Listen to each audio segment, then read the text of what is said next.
Assalamualaikum warahmatullahi wabarakatuh. Waalaikumsalam warahmatullahi wabarakatuh. Selamat pagi Bapak Sumadi. Selamat pagi. Ya, matur nuwun. Perkesempatan pertama kami dari Lembaga Kearsipan Daerah Kota Yogyakarta, dalam hal ini Dinas Perpustakaan dan Kearsipan Kota Yogyakarta, pagi hari ini menorehkan sejarah di pemerintah Kota Yogyakarta dengan diterimanya tim dokumentasi di awal-awal pemerintahan PJ Wali Kota Yogyakarta, Bapak Sumadi SHMH. Untuk itu, kesempatan ini kami dari Lembaga Kearsipan Daerah akan menggali secara luas, begitu. Kemudian bahkan nanti secara dalam kebijakan-kebijakan Pak Sumadi ini selaku PJ Wali Kota terkait dengan Kota Yogyakarta. Gitu Pak? Yeah. Kemudian kami perkenalkan yang hadir pada pagi hari ini untuk sowan ke hadapan Bapak PJ Wali Kota adalah Ibu Sekretaris Dinas Perpustakaan Kearsipan Kota Yogyakarta, Ibu Dr. Anda Suryatmi MM, yang juga merangkap sebagai PLT Kepala Dinas. Kemudian Pak Eko Budi Baskoro, beliau adalah Kasubag Umum dan Kepegawaian, yang juga merangkap sebagai PLT bidang pengelolaan dan pengembangan kearsipan. Kemudian Ibu Sri Supartiati SIP, beliau adalah Ketua atau Koordinator Program Kegiatan Wawancara Sejarah Lisan. Jadi ini sudah yang kesekian kalinya kami dari Lembaga Kearsipan Daerah selaku ketugasan dari kami sebagai Lembaga Kearsipan Daerah adalah mewawancarai wali kota, wakil wali kota yang nantinya ini akan menjadi arsip statis bagi pemerintah Kota Yogyakarta. Jadi memiliki historical value yang luar biasa, gitu. Untuk itu akan kita mulai wawancara ini. Nanti ada beberapa bagian yang akan kami sampaikan dan ingin kami ketahui terkait dengan keseharian Bapak sebagai wali kota, kemudian kebijakan-kebijakan yang akan ditorehkan di pemerintah kota semasa kepemimpinannya, termasuk juga nanti beliau akan bercerita bagaimana aktivitas beliau di keluarga, di masyarakat, dan di lingkungannya, gitu.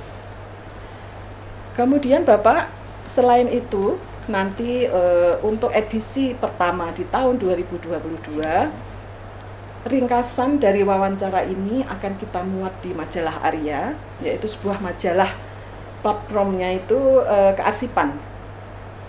Jadi nanti akan masuk ke dalam rubrik laporan utama khusus tokoh terkait dengan Bapak Sumadi SHMH. Begitu Pak. Yang pertama ingin kami ketahui Pak adalah data pribadi. Bagaimana riwayat pendidikan Bapak, kemudian riwayat pekerjaan sampai menduduki jabatan yang sekarang. Monggo Pak Mati, silakan. Jadi kalau data pribadi saya ya, yang pertama itu nama saya itu cukup singkat, hanya 6 huruf ya, Sumadi.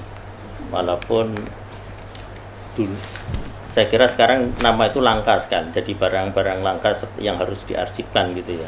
Ya karena apa? Sekarang itu namanya itu paling tidak 3 suku kata kan gitu. Sedang saya suku kata itu pun sangat singkat. Jadi namanya Sumadi. Dulu saya pernah protes, saya pernah tanya orang tua saya, kok Pak, kalau kok mau dijenengke singkat niku pripun?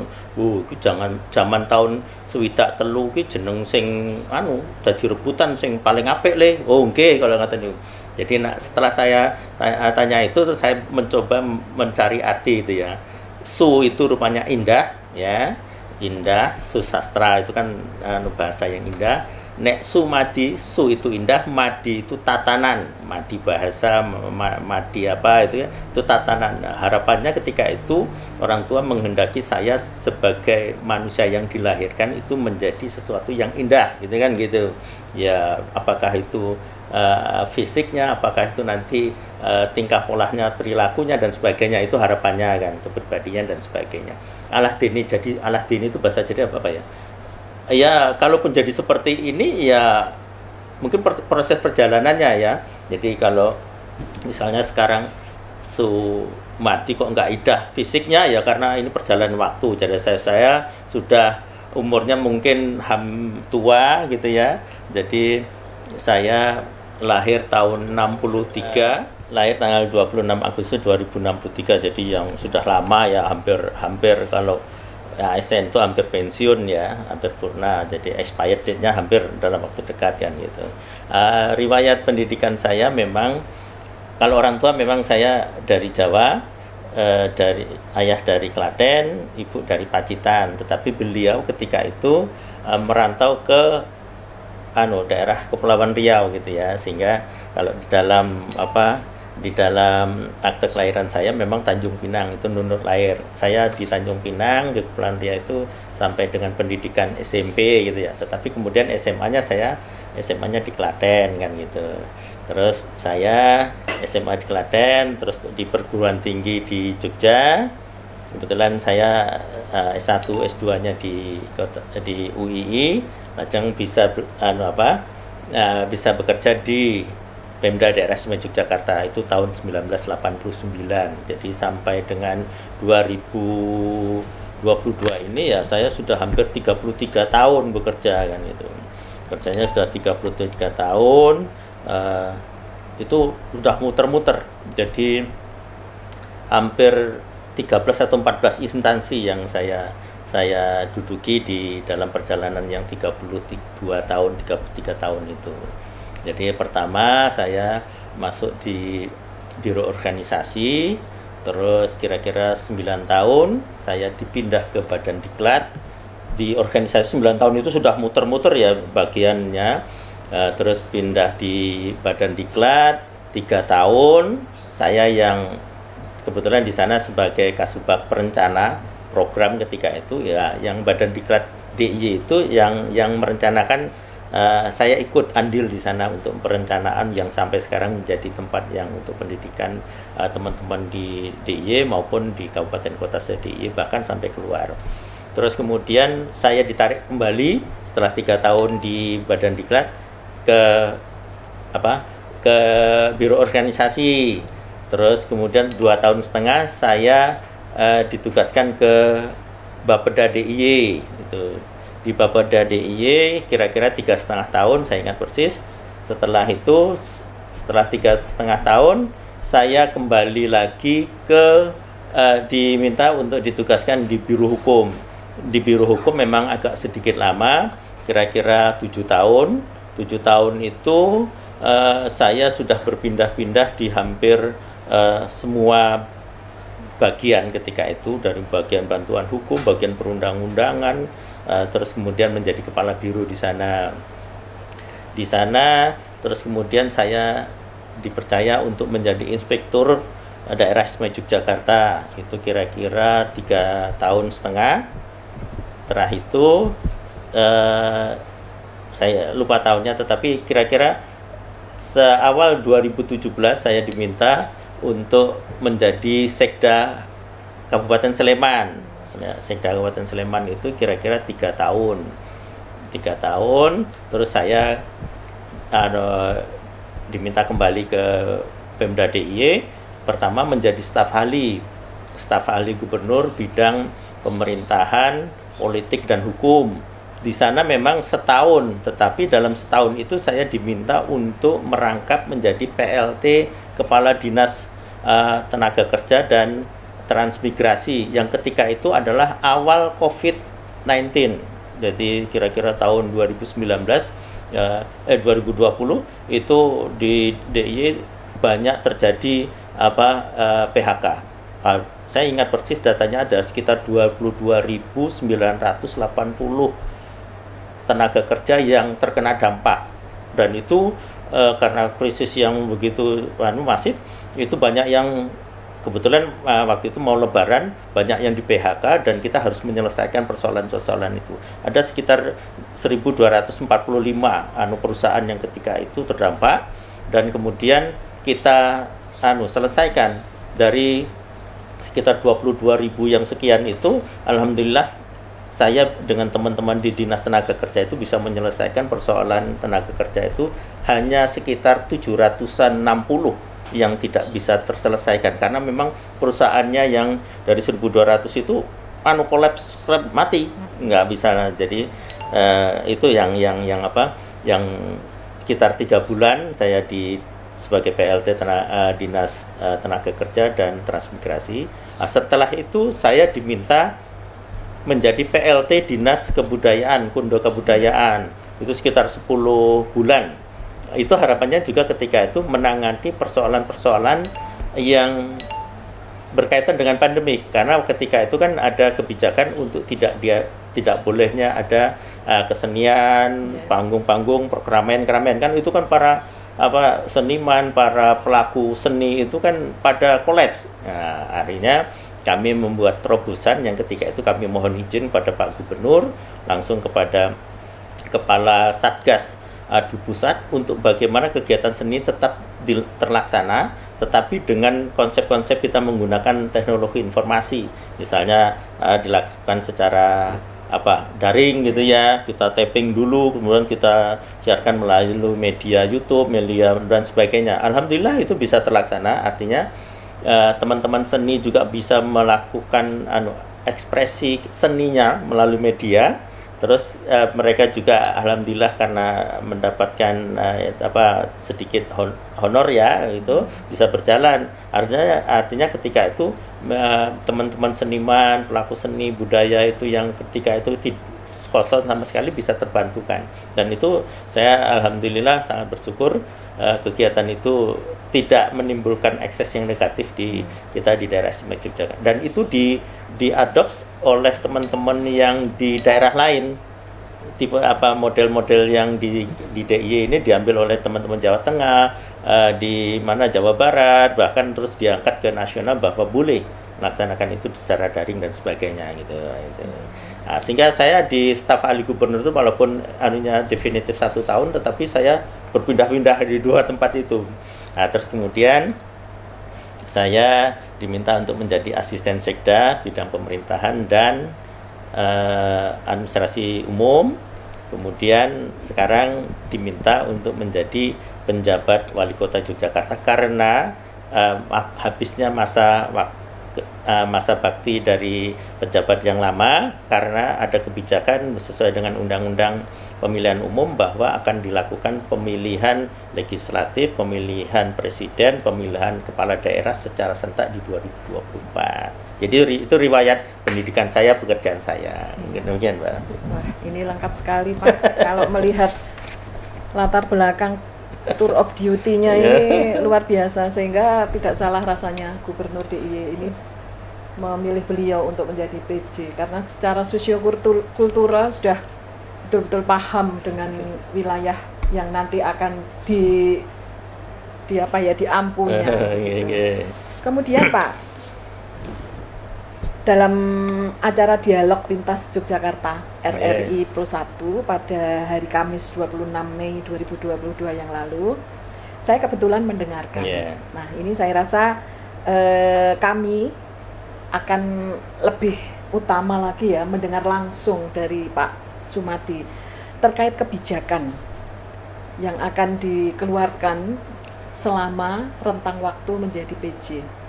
Karena kita tahu bahwa Bapak ini mendapat tugas khusus dari Gubernur DIY, mengingat tahun 2022 ini pemerintah Kota Yogyakarta ini salah satu pemerintah kota yang terpilih sebagai pilot project reformasi birokrasi tematik tentang pengentasan kemiskinan. Monggo Pak. Jadi ketika saya dilantik oleh Pak Gubernur tanggal 22 Mei 2022 yang lalu, memang itu secara eksplisit sudah dicantumkan ketugasannya beliau di dalam SK pengangkatan itu. Ya, ada beberapa hal. salah satu yang sangat penting ketika itu, walaupun saya sebagai penjabat, adalah bagaimana memfasilitasi pelaksanaan pemilu kepala daerah, pemilu presiden, pemilu legislatif di 2024 itu bisa terlaksana dengan baik, dengan menjaga netralitas ASN. Itu yang sangat, kita bunyi frasenya kecil gitu ya, tetapi itu yang sangat berat ya, karena kita pun tidak memungkiri hal-hal itu bisa saja ya gitu. Maka ketika setelah dilantik, saya menyampaikan kepada kepala semua OPD, dan itu diharapkannya nanti bisa disampaikan kepada bawahannya untuk kita selalu teguh menjaga netralitas ASN di Kota Yogyakarta. Itu yang utama. Setelah itu saya pun juga mendapatkan tugas khusus dari arahan Pak Gubernur. Ketika setelah dilantik, beliau nimbali untuk ada 3 hal yang perlu kita sampaikan. Yang pertama adalah bagaimana bisa menjaga sinkronisasi program dari kota Yogyakarta ini dengan kebijakan yang ada di Pemda DIY. Salah satunya adalah Pemda DIY itu kan dalam punya program untuk melakukan penetapan sumbu filosofis sebagai warisan dunia kan, dan itu nanti insya Allah di sekitar bulan Agustus ini akan ada verifikasi dari UNESCO. Nah, kita diminta untuk mendukung itu, dan itu memang harus kita lakukan karena dampak dari adanya sumber filosofis nanti ketika itu ditetapkan sebagai warisan dunia, itu dampaknya kepada kota Yogyakarta luar biasa, apalagi tempatnya, lokasinya kan ada di kota kan gitu. Itu nanti akan dampaknya terutama bangkitan ekonomi itu jelas akan. Terus kemudian persoalan lalu lintas, persoalan sampah itu menjadi ikutan-ikutan yang harus kita tangani. Kita tahu, jadi kayak sudah kemarin sudah komunikasi dengan semua kepala OPD. Saya juga sudah tekankan kepada Pak Sekda untuk ini segera kita koordinasikan. Kepala Dinas Kebudayaan, Bunda Kebudayaan pun secara teknis harus kita lakukan koordinasi intensif dengan teman-teman di provinsi. Kebetulan saya yang di provinsi pernah juga di Dinas Kebudayaan, jadi mari kita bareng-bareng kan itu. Artinya di dalam salah satu dosier atau manajemen actionnya yang harus dilakukan adalah bagaimana ketika sumbu filosofis nanti ditetapkan, itu adalah adanya ketertiban dan keamanan di wilayah sumbu filosofis dan bahu-bahunya gitu ya, pendukung-pendukungnya. Jadi maka sudah saya minta di teman-teman Pol PP dan UPTD yang ada di sana itu untuk jaga gitu, karena nanti ke depan kan itu menjadi daerah pedestrian kan gitu. Kita alhamdulillah kemarin ketika relokasi untuk pedagang kaki lima yang di emperan Malioboro ke teras Malioboro TM1 dan TM2 itu bisa berjalan dengan baik, dan itu diapresiasi langsung tidak hanya oleh daerah sekitarnya, tetapi pemerintah pusat itu mengapresiasi. Karena saya kebetulan yang menemui bapak-bapak yang terhormat dari DPR pusat itu, mereka mengapresiasi adanya pemindahan tetapi kok senyap gitu, tidak ada gejala, walaupun ada suara kecil-kecil tetapi itu bisa hanya kekurang informasian. Jadi alhamdulillah. Terus kemudian yang kedua, kita mendukung itu tadi ya, sinkronisasi program pemerintah kota dengan pemerintah DIY. Yang kedua adalah persoalan sampah, yang kita tahu ketika beberapa waktu yang lalu karena TPA-nya itu ada persoalan dengan masyarakat diblokir, kita 2-3 hari kota Yogyakarta itu kan waduh, saya kalau lihat di mana-mana itu waduh, tempat TPA kok seperti ini. Bagaimana kita bisa ingin maju dengan pariwisata kita, dengan budaya kita, tetapi sampah seperti itu kan gitu. Maka saya sudah minta kepada teman-teman yang terkait ini, lingkungan hidup, Pak Sekda juga kemarin sudah bicara, ada beberapa alternatif skema yang kita tawarkan untuk bagaimana persoalan sampah ketika nanti di TPA Piungan yang itu hanya waktunya hanya tinggal 2 tahun lagi, itu akan ada overload lah, sudah penuh gitu ya. Kita harus mencari alternatif lain. Yang pertama adalah kita ada unit-unit pengelola sampah gitu ya. Nanti mudah-mudahan nanti itu bisa kita kan punya sekitar 300 ton per hari yang bisa kita olah itu hanya sekitar 40 ton. Yang 260 itu masih kita buang di TPA. Nah, sekarang kita sedang menggalakkan nanti lewat semua jaringan ada yang di masyarakat, termasuk lewat PKK, Dasar Wisma, di unit-unit RT, RW itu ya, untuk bagaimana menyelesaikan persoalan ini dari hulunya. Jadi teman-teman yang di keluarga itu harus bisa memilah sampah. Karena sampah yang di piungan yang di tempat pembuangan akhir itu persoalannya adalah bau yang sangat menyengat. Bau yang sangat menyengat itu adalah persoalan dari sampah yang makanan itu sisa makanan itu kalau 1-2 hari nggak mau. Tetapi kalau yang misalnya plastik, kertas itu masih bisa kalau tertumpuk tidak akan bau. Nah, ini sekarang harus kita mulai dari budaya kita di rumah untuk kita pilah gitu ya. Karena nanti yang tambahan organik itu kan bisa diolah menjadi pupuk kan gitu. Saya juga kemarin minta dengan teman-teman dari Dinas Lingkungan Hidup bagaimana biopori kita. Bisa kan itu harus bisa dimasukkan kan gitu.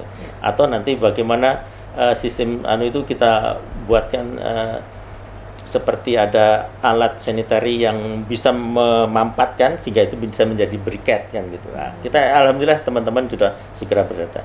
Begitu pula kita juga sudah melaksanakan rencana kerjasama dengan tempat pembuangan sampah yang di Klaten. Di sana komitmennya sudah, hanya tinggal nanti diikuti MOU. Ketika TPA piungan kita itu nanti ada kondisi yang memaksa yang kemungkinan seperti kemarin, kita bisa mengalihkan ke sana. Gitu. Kita sudah komitmen di sana akan disediakan satu lahan yang untuk kita bertandingan dengan lahan yang dipunyai pemerintah Kabupaten Klaten untuk nanti bisa kita gunakan di sana. Tetapi memang sedang kita hitung kos biayanya karena perjalanan yang jauh kan begitu. Tetapi alhamdulillah kita sudah komitmen itu.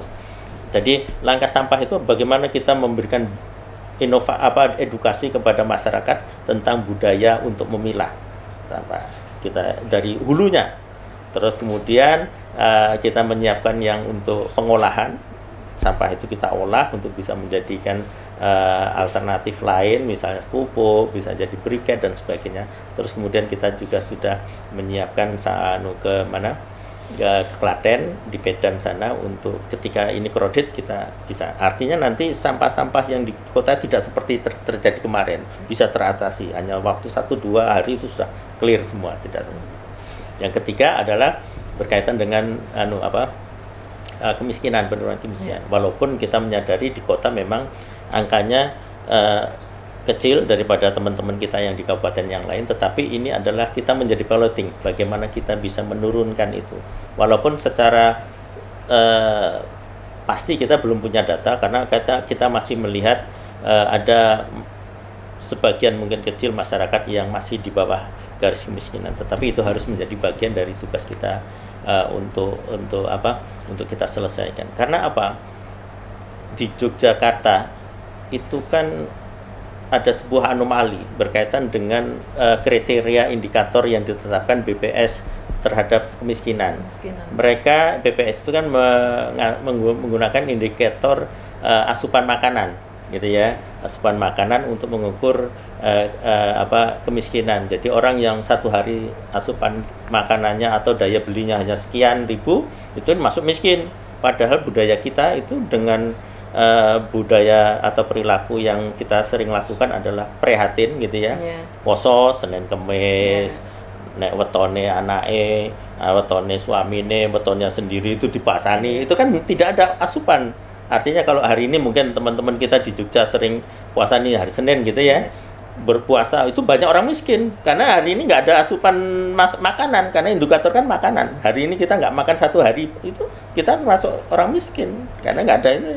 Begitu juga kalau kita untuk ukuran pembelian itu, kalau kita senang bercocok tanam menggunakan walaupun di kota itu kan lahannya sempit, tapi tanaman-tanaman bio yang itu memanfaatkan lahan pekarangan dan sebagainya, tanaman makanan sayur-sayuran kita metik ngeramban yang di itu kan nggak ada pembeliannya. Kita punya misalnya ternak unggas gitu ya, kita ngambil telurnya, dagingnya kita konsumsi, atau ikan yang di kolam kecil gitu, tapi bisa kita manfaatkan. Kita kan nggak beli, padahal itu angka kecukupan gizinya tuh nggak ada kan gitu. Nah, kita bisa termasuk kategori itu, karena saya pernah dikeluhkan oleh salah seorang pejabat, Mas, mosok ibu saya tuh dimasukkan orang miskin, karena apa ya, itu seneng laku prihatin, nek masak niku mung ramban ning kebonan apa-apa ya, itu karena itu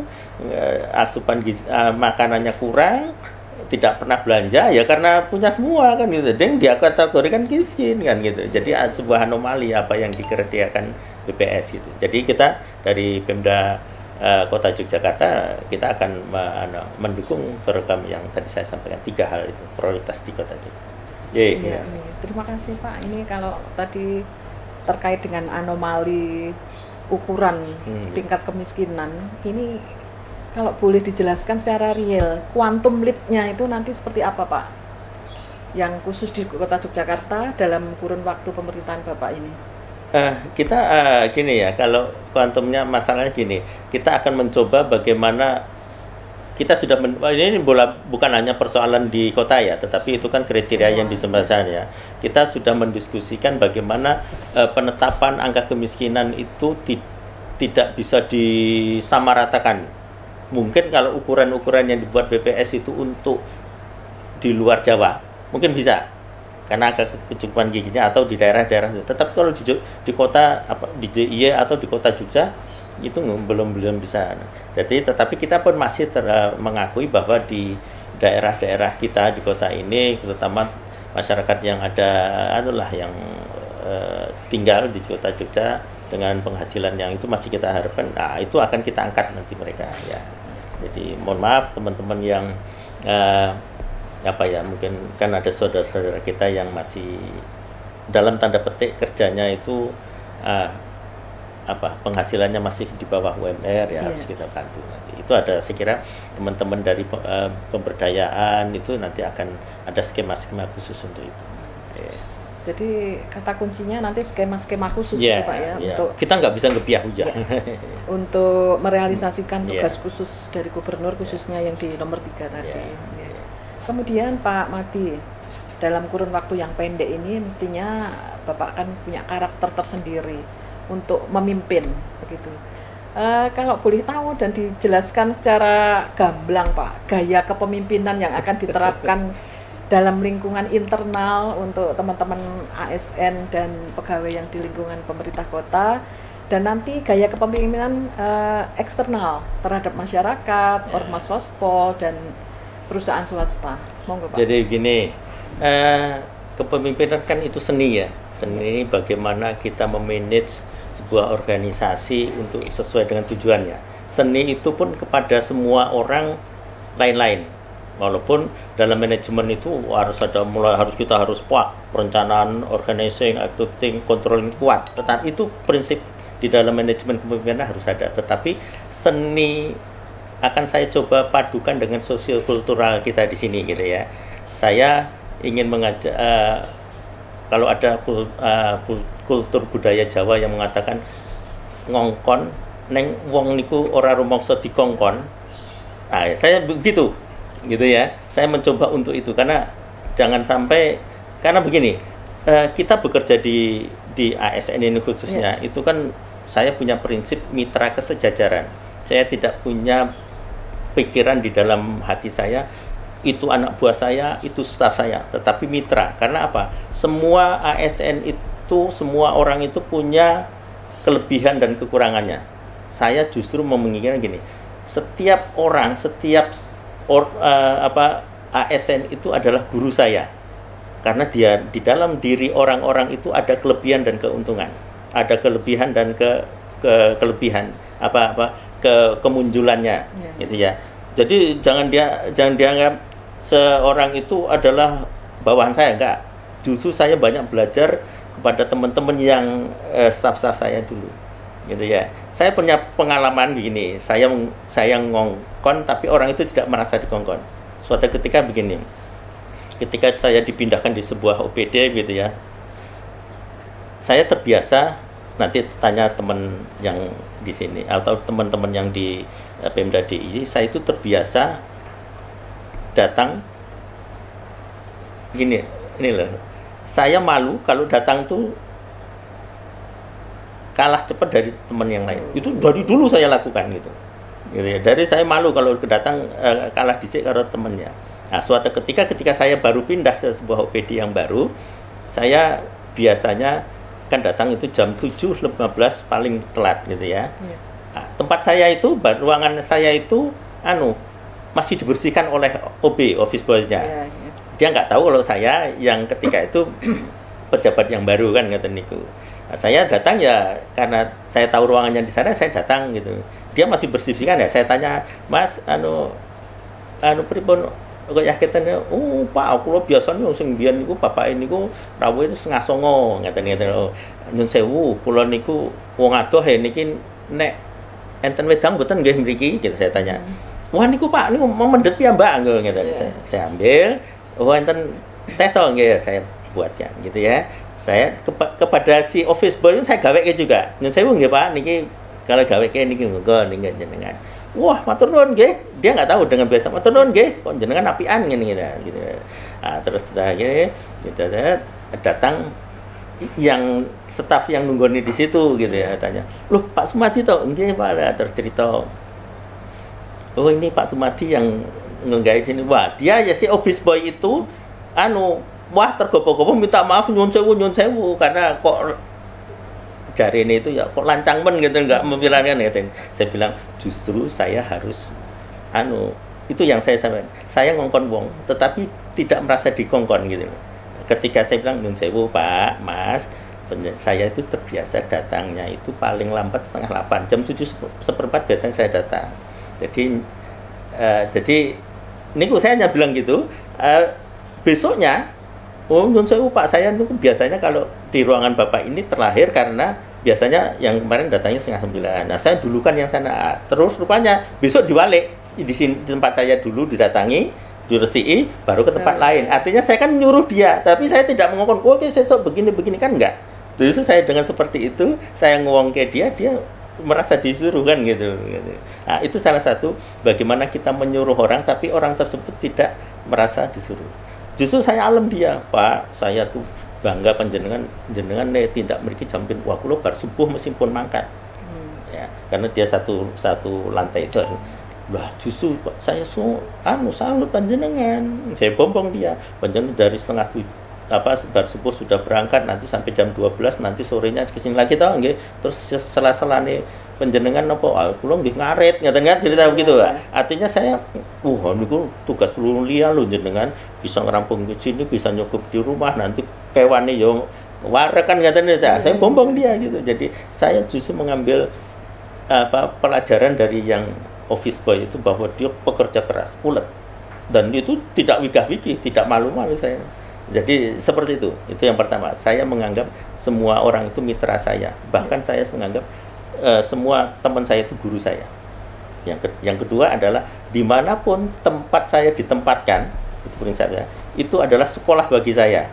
Saya nggak alergi kalau saya paling nyun sewu ya, selalu menyampaikan pada teman-teman, jangan merasa bangga ketika Anda ditempatkan satu tempat, itu mulai dari CPNS, dari ceblok CPNS sampai pensiun. Wah, aku pengalaman loh 30 tahun ning kono. Bagi saya itu bukan pengalaman, itu justru mbaleni gawean. Ya toh? Orang yang punya pengalaman adalah ketika menurut saya dia bisa pindah kemana-mana tempat. Paling kalau saya punya cita-cita itu alhamdulillah tersampaikan. Saya ingin punya cita-cita itu 3 tahun paling maksimal ditempatkan satu tempat. Alhamdulillah rata-rata 2-3 tahun saya dipindah. Hanya saya waktu pertama kali 9 tahun itu karena mulai dari staff sampai pindah-pindah itu. Terus di biro hukum itu pun 7 tahun saya dipindah-pindah. Jadi rata-rata 2-3 tahun saya pindah-pindah semua. Alhamdulillah itu terlaksana. Jadi maksud saya begini, orang yang punya pengalaman adalah orang yang ketika menghadapi sebuah kondisi kritis dia mampu menyelesaikan. Itu pengalaman. Bukan terus wah ini gawean apa? Aku pun pengalaman karo merem bisa. Itu bukan kan, itu mengbaleni gawean gitu ya. Jadi itu, jadi dimanapun saya ditempatkan itu adalah sekolah bagi saya untuk belajar. Alhamdulillah saya bisa itu tadi 14 atau 13 atau 14 OPD yang bahkan termasuk di kota ini menjadi sekolahan bagi saya karena persoalannya banyak sekali dan saya harus belajar banyak kepada teman-teman untuk bagaimana persoalan-persoalan itu diselesaikan. Itu prinsip bagi saya. Jadi itu prinsip kerja saya. Jadi saya akan ngewongke, saya akan bermitra kepada semua saja. Saya tidak menganggap ini bawahan karena kalau menganggap teman itu bawahan ya saya nanti metuntung, saya sombong kan gitu. Ya, jadi saya nggak bisa bekerja tanpa teman-teman semua kan gitu. Luar biasa ya. Jadi moga-moga di 1 tahun lebih kepemimpinan Bapak ini hal-hal yang 3 kata kunci itu bisa diterapkan. Pak Madi ini luar biasa sekali, sudah memberikan kami banyak kesempatan untuk mendengarkan segala sesuatu terkait opini, kemudian keinginan-keinginan Bapak dan sikap hidup yang ini perlu kita teladani. Kemudian bagian selanjutnya Pak, Bapak ini kan sekarang punya 4 jabatan. Ada PJ Wali Kota, ada asisten sekda yang jabatan asli, kemudian PLT Inspektur, bahkan Ketua Satgas Percepatan Vaksin COVID-19. Sini sekarang jadi Ketua Satgas 19 di kota. Nah, 5 ini Pak. Nah, saya tidak akan berbicara dan bertanya tentang ketugasan itu, tetapi ini bagaimana Bapak di tengah-tengah keluarga memanfaatkan sisa waktu ini berinteraksi dengan ibu, dengan putra-putra, dengan lingkungan, dan dengan masyarakat sekitar, gitu Pak. Pak. Jadi gini Mbak ya, kebetulan saya cerita ya, keluarga saya itu anak saya 3 itu yang barep, anak saya kemudian 3 itu laki semua, gitu ya, laki semua. Dan kebetulan sekolahnya sama dengan saya. Ini sesuatu yang apakah saya yang cerita saya provokasi anak itu salah ataukah dia termakan dengan apa yang saya sampaikan. Jadi begini, anak saya itu 3-tiganya alumni UII. Alumni UII itu karena saya selalu menyampaikan, sekolah dimanapun itu sama. Bukan karena terus kamu sekolahmu dhuwur, sekolahmu baik itu kamu bisa menjamin masa depanmu. Tidak, saya bilang. Sekolah itu hanya untuk kamu mencari ilmu, kamu membina relasi dan komunikasi kepada semua. Jadi sekolah itu bukan segala-galanya. Sekolah itu hanya 30% menopang kamu untuk meniti karirnya. Gitu ya. Terus yang selanjutnya adalah komunikasi dan relationship dengan sesamanya, itu yang menurut saya. Makanya ketika saya sampaikan itu, anak saya, terutama anak saya yang terakhir, ketika dia lulus dari SMA 1 di Bantul itu, dia begitu lulus daftar UI, ketika itu gelombang sama diterima, dia nggak mau daftar lainnya, ibunya sampai mau daftar liane, bahkan udah termasuk anak saya yang kedua, yang ketiga itu, yang pertama dan kedua. Anak saya sekarang kerja di Jakarta di Kementerian ESDM, ya, yang kedua di Pemda Bantul, yang ketiga baru saja rampung kuliah. Nah, terus kemudian saya mencoba memberikan pelajaran kepada anak itu dengan tidak banyak ngomong, karena tipikal anak sekarang itu kan nek kokian di ceramah itu mau masuk terima kiri keluar kanan kan ngeten kemauan ya. Saya hanya mengambil sebuah frase dari bukunya Empu atau Ronggo Warsito, Pujangga Ronggo Warsito, menyampaikan begini, kekuatan terdahsyat seorang pemimpin, saya kan sebagai pemimpin rumah tangga, itu adalah keteladanan, bukan patah petitif yang 1000 itu mau di rumah, mau dijarke wae paling. Anak-anak itu akan bosan mau diceramahi, mau ditudang-tuding ini. Tetapi keteladanan yang harus kita ciptakan adalah ketika mungkin dari awal pagi kita biasa bangun pagi gitu ya. Kalau alhamdulillah saya muslim, saya terbiasa jam 3 sudah bangun. Paling saya hanya dodok lawangnya. Dia pertama 2-3 kali malah nggak tangi. Saya mau subuhan gitu ya. Dodoki nggak tahu, tetapi ketika tahu bapak itu kok mendino dodoki, akhirnya dia tergerak ikut. Keteladan seperti itu. Saya di rumah pun nggak sungkan-sungkan ketika di tempat kloset rumah itu ya saya gosokin biasa, saya asah-asah pun biasa. Karena itu adalah tugas kita semua. Gitu. Saya hanya ingin menunjukkan bagaimana kita memberikan keteladanan. Gitu. Sampai-sampai di depan jalan itu pun saya nyapu biasa. Sampai sekarang. Sampai sekarang saya menjabat wali kota itu saya nyaponi di depan biasa. Karena itu sudah bagian, dan itu adalah upaya saya hanya ingin memberi contoh bahwa keteladanan itu insya Allah kalau itu dianut nanti menjadi sebuah sebuah masukan yang lebih berarti daripada kita mengandani atas itu gini ya. Itu sebuahnya. Karena simbol-simbol itu yang harus kita bagikan kepada anak. Saya terus terang dengan istri pun biasa kalau Mas aku diterke pasar, saya terke pakai motor biasa dan saya lebih enjoy pakai motor gitu. Jadi keteladanan yang ingin saya sampaikan, komunikasi dengan anak. Apalagi kalau sekarang anak saya yang barep di Jakarta, yang nomor 2 sudah rumah sendiri, saya tinggalnya sendiri itu pun saya setiap sore dengan istri itu video callan dengan anak, dengan putu yang ada ini, jadi biasa gitu ya, sambil guyon, ya anak putu saya yang kecil gimana, sudah ngaji berapa, sudah ngaji, sudah tambah belum, itu adalah sebuah bagaimana kita ngingat kayak gitu. Nah seperti itu Pak. Itu putra-putra Pak. Kalau ibu Pak, boleh diceritakan Pak, ibu asmone, kemudian dari mana, dan pertama ketemu di mana, singkat Pak. Ini nostalgia. Jadi istri saya itu namanya Suni Fatma. Kebetulan dia bukan dari Klaten ya, tetapi ketemunya itu pas ketika kuliah di Jogja. Jadi saya kebetulan kan kuliahnya mondoknya itu di barat Balai Kota ini, di Miliran itu. Saya kuliah di UI, dia kuliah di Ahmad Dahlan itu, jadi kosnya di situ ya. Karena terus terang sering ketemunya itu di masjid di Ponorogo ini. Karena kebetulan saya masih mahasiswa pun sudah menjadi takmir di sini ketika itu. Jadi hampir tahun 90 sampai sekarang itu udah hampir 30 tahun saya nostalgia sering ke sini itu karena dulu masih di bawah. Ya sudah. Jadi saya ketemu sering ke sini ya itu ketemunya di sini gitu. Dia asli dari Pemalang.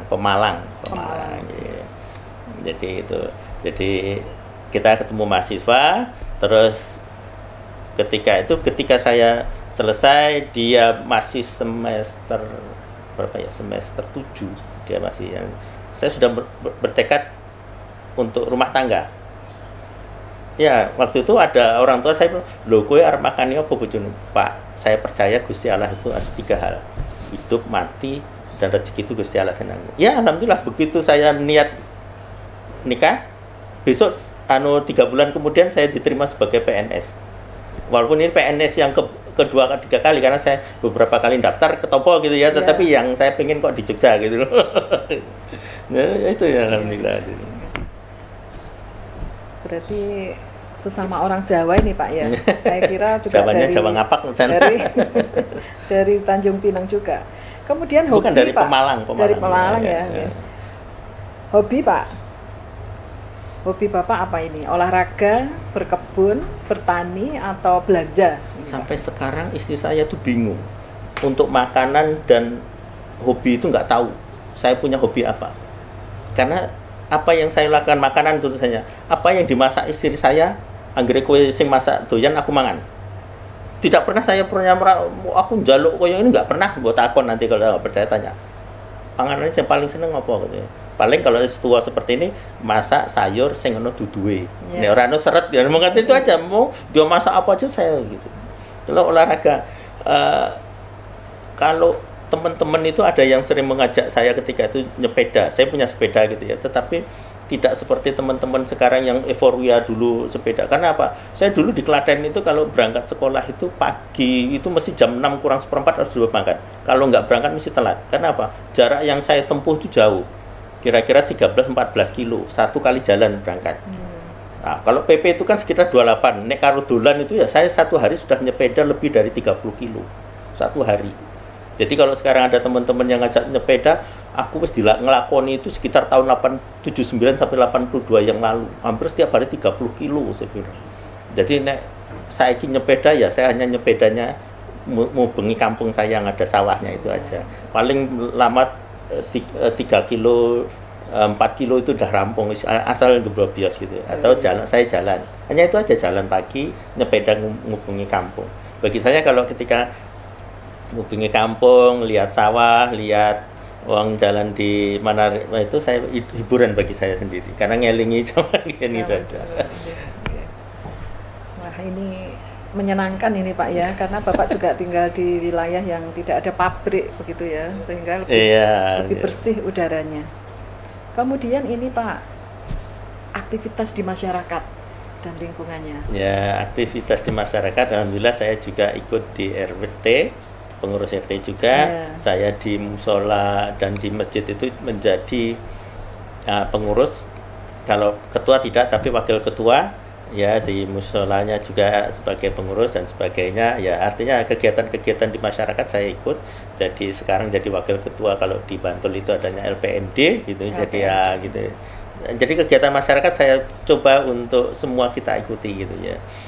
Jadi itu adalah ajang ruang untuk saya bisa berkomunikasi dengan masyarakat gitu. Asik ini Pak ya. Jadi di rumah juga menjadi pejabat publik, di sini juga jadi pejabat beneran. Kemudian bagian terakhir dari dialog kita pada pagi hari ini adalah harapan. Harapan Bapak untuk Kota Yogyakarta. Saya sangat berharap bagaimana Kota Yogyakarta itu bisa dia bisa memang seperti kota yang kita harapkan bersama, yang kota yang tertib, yang punya estetika, mengembangkan budaya dan sebagainya. Begini, saya selalu kalau rapat kerja dengan teman-teman di tingkat nasional begitu ya, di pusat itu selalu kalau ada yang dari luar daerah itu saya bahkan ini pernah ada cerita yang luar biasa begitu ya. Ketika saya masih di provinsi itu di rapat kerja itu salah satu ada orang dari NTT itu nunggoni absennya. Ketika ketemu saya, dia tanya, "Bapak dari Jogja?" "Iya." Saya bilang, "Iya, saya dari Jogja." Dia tanpa langsung ngerangkul saya, waktu itu belum pandemi, cipika-cipiki. Loh, saya kaget loh. Ini Bapak loh, bukan Ibu ya? Yeah. Bapak cipika, loh, Bapak sudah kenal saya? Belum, Pak. Tapi Bapak dari Jogja? Iya. Jogja itu, kalau Bapak dari Jogja, Bapak saudara saya. Loh, gimana tuh Pak ceritanya? Terus saya ajak ke lobi itu, gini, di Jogja lah saya bisa berubah. Karena dulu kalau orang katakan dari Molimo dia sampaikan itu, yang tidak saya lakukan itu hanya membunuh Pak. Semua saya lakoni Pak, dari minum, matur itu saya lakoni dari NTT. Tapi di Jogja lah saya bisa berubah. Artinya begini, Jogja itu memang tempat tumpuan orang-orang dari luar untuk bisa mendidik anaknya di sini. Ya. Di Jogja lah tempat budaya estetika itu masih dipelihara, walaupun sekarang dengan era medsos seperti ini sudah ada tetapi masih bisa tetap dipandang. Bahkan dari survei dari salah satu pusat studi kependudukan menyatakan dari 300.000 pelajar mahasiswa yang datang setiap tahun ke Jogja itu 4-7% itu tidak mau pulang ke daerah hasilnya. Setelah wisuda nggak mau pulang. Karena apa? Jogja pertama dari aspek budayanya masih terjaga. Kedua dari aspek kehidupannya, pola makanannya itu masih sedikit relatif lebih murah daripada daerah lain. Ya mereka katakan ada nasi kucingnya itu kan masih bisa gitu ya. Yang ketiga dinamika masyarakatnya luar biasa. Jogja itu kota kecil tetapi dengan dinamika yang luar biasa gitu ya. Bahkan kalau kita sampaikan Jogja itu kan waktu belum pandemik itu direct flight-nya itu hampir semua di Jogja kan ya. Jadi mereka itu lebih seneng yang dari mahasiswa dari luar itu nanti home base-nya di Jogja sehingga bisa mendidik anak-anaknya itu hidup dan tumbuh berkembang pendidikannya di Jogja, tetapi dia bisa kerja keluar. Jadi kalau Senin pagi itu terbang, 5 hari kemudian Jumat sore pulang ke Jogja, kan begitu. Jadi mereka itu artinya harapan-harapan itu harus kita tangkap bahwa orang dari lain itu punya pengharapan di Jogja. Nah, kedepannya saya ingin mengajak kepada masyarakat di kota Jogja ini, apa yang sudah kita punya ini, kalau istilah saya sampai kalau ada tamu-tamu datang itu, Jogja itu tanah yang ditakdirkan. Jadi orang yang pernah datang, pernah hidup, pernah tugas, pernah makan dan minum air dari Jogja, dia punya rasa ingin kembali ke Jogja. Rasa kangennya itu masih ada. Dan itu sudah saya buktikan, saya tanya kepada kota tamu-tamu di provinsi tahun 2021 kemarin itu kunjungannya itu 267 kabupaten, kota, provinsi, kementerian, bahkan lembaga non kementerian, bahkan swasta itu saya yang termasuk yang sering menerima mereka. Saya tanya, kenapa kok ke Jogja ya? Saya nggak tahu. Jogja itu kangen terus bagi saya. Sangat terus saja. Jadi setiap ada kesempatan ke Jawa Timur, Jawa Tengah, saya pengen bangkit. Padahal dia bukan tapi hanya pernah kuliah di sini, pernah tugas di sini, pernah tinggal di sini itu. Oh, Jogja ya. Makanya Jogja itu tanah yang ditakdirkan. Artinya mungkin berkahnya para pemimpin kita dulu ya, pejuang-pejuang kita ya, betul lah. Dari Sultan Agung 1728-29 itu pernah ngeraman ke itu, dari terus Pangeran Diponegoro sampai Ngalso Dalam ke-9 sampai semua hampir para pendiri bangsa kita dari itu pernah di Jogja kan gitu ya, pernah hidup di sini dari itu. Mungkin berkahnya itu sehingga kita itu selalu di itu. Jadi kita jaga itu. Saya mengajak kepada semua masyarakat kota, mari kita bersinergi untuk membangun kota Jogja. Apabila ada hal-hal yang mungkin nanti saya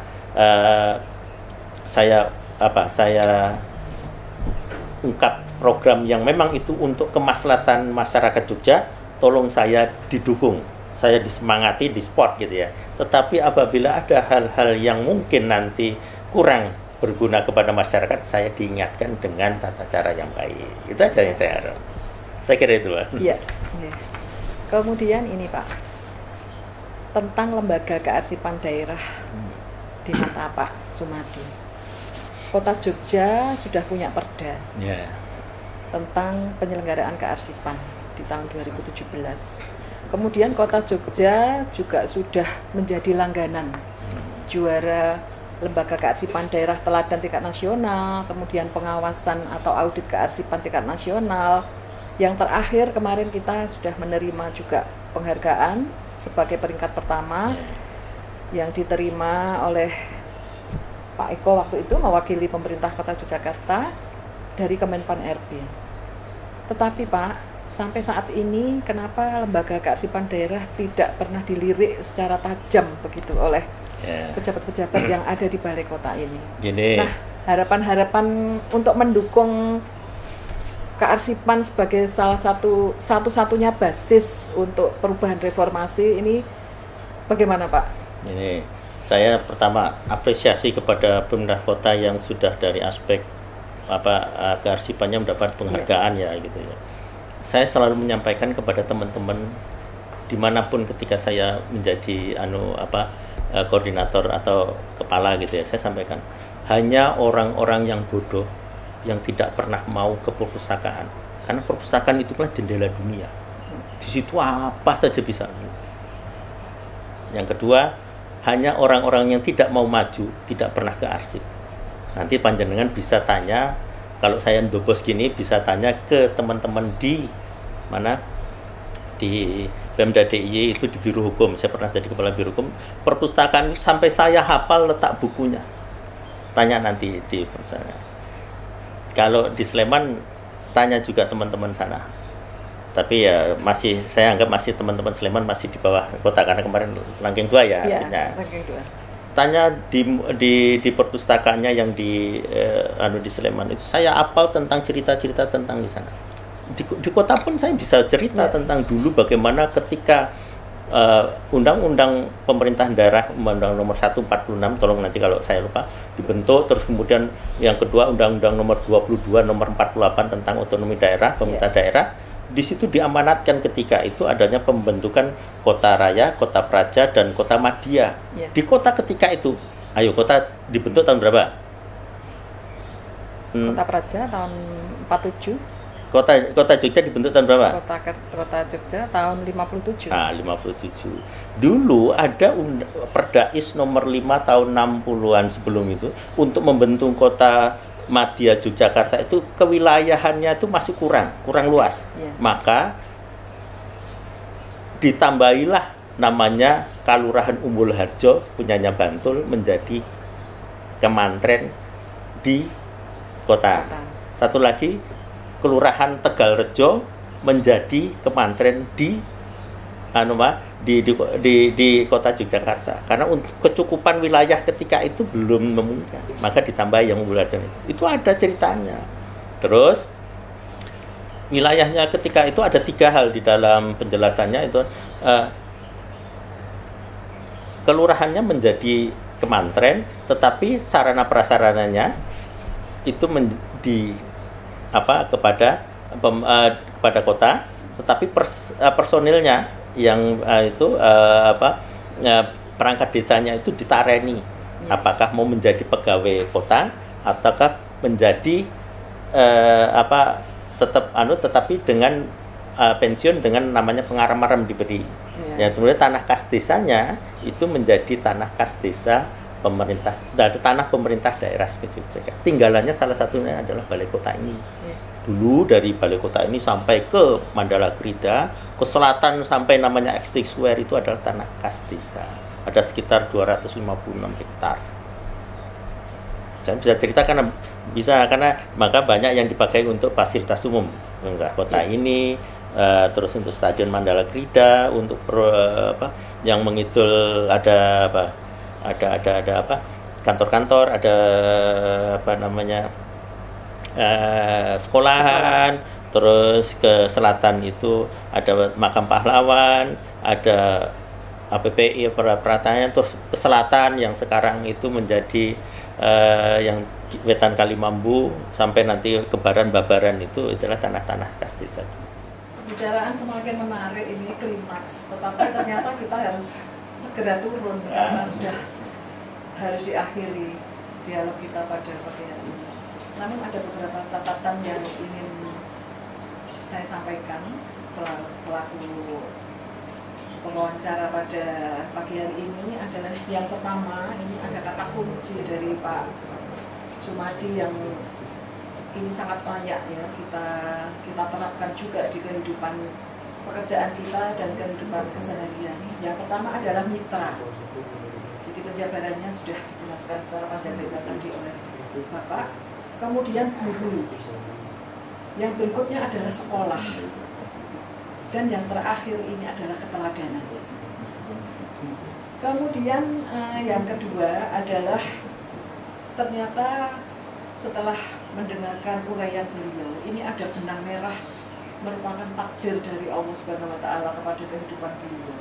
Betapa begitu Sumadi muda ini berada di Miliran, akhirnya Sumadi tua ini juga berada di Miliran juga, tetapi di tempat yang sama, di Masjid Diponegoro. Nah, ini saya merinding Pak ini. Jadi takdir Allah itu tidak pernah salah gitu ya. Jadi sangat tepat ketika Gubernur DIY itu menugaskan beliau untuk menjadi pemangku di kota Yogyakarta ini. Kemudian yang ketiga, seperti disampaikan beliau, ini Jogja memang memorable, tapi bahasa halus yang beliau sampaikan adalah tanah yang ditakdirkan. Nah, ini saya baru mendengar ini Pak, jadi Jogja merupakan tanah yang ditakdirkan. Ini juga dapat kita jadikan acuan bahwa kita harus bangga jadi orang Jogja. Kemudian yang keempat, bahwa Pak Madi ini juga mendukung kita sepenuhnya sebagai insan perpustakaan dan kearsipan, bahwa orang-orang yang tidak suka arsip itu bukan orang-orang yang maju. Sehingga pada akhirnya kami dari Lembaga Kearsipan Daerah Kota Yogyakarta akan menunggu kehadiran Bapak untuk bisa bersilaturahmi dengan kami insan-insan perpustakaan dan kearsipan di Kota Baru, Pevita, dan terutama di Nampilan. Karena kearsipan Kota Jogja ini sudah betul-betul mencuat di tingkat nasional, tidak hanya lembaganya Bapak, tetapi juga SDM kearsipannya ini juga sudah unggul di tingkat nasional. Sehingga terima kasih sekali sudah memberikan kami pencerahan bahwa arsip memang untuk orang-orang yang maju. Begitu kesan yang kita tangkap dari beliau. Pada akhirnya kami ucapkan terima kasih Pak Madi atas wawancara ini. Semoga Bapak sehat senantiasa memimpin Kota Jogja dengan penuh konsisten. Salam dari kami untuk keluarga yang ada di rumah, sehat selalu. Kemudian orang rumah juga senantiasa mendukung Bapak di rumah. Kami semua tetap mendukung Bapak untuk melanjutkan cita-cita mulia Bapak memimpin Kota Yogyakarta menjadi apa yang sudah dicanangkan oleh pemerintah daerah, pemerintah pusat, untuk bisa kita realisasikan ke dalam langkah-langkah yang lebih konkret. Saya, Nunuk Dwi Hastuti Setiawati, beserta tim dokumentasi yang dipimpin oleh Mas Dedi Zakaria, Mas Danu, dan Mas Mildan, serta pejabat-pejabat struktural Dinas Perpustakaan Kearsipan Kota Yogyakarta, mohon pamit, undur diri, dan terima kasih. Ini bukan kesempatan pertama kita untuk wawancara. Kami masih mengharapkan wawancara nantinya di akhir masa kepemimpinan Bapak, yang pada akhirnya kami nanti akan nyuwun arsip-arsip yang dimiliki oleh Bapak untuk kita akuisisi menjadi historical value di lembaga kearsipan pemerintah Kota Yogyakarta. Sekali lagi terima kasih. Bila ada yang tidak berkenan, saya mohon maaf Pak secara pribadi. Wabillahi taufiq wal hidayah. Wassalamualaikum warahmatullahi wabarakatuh.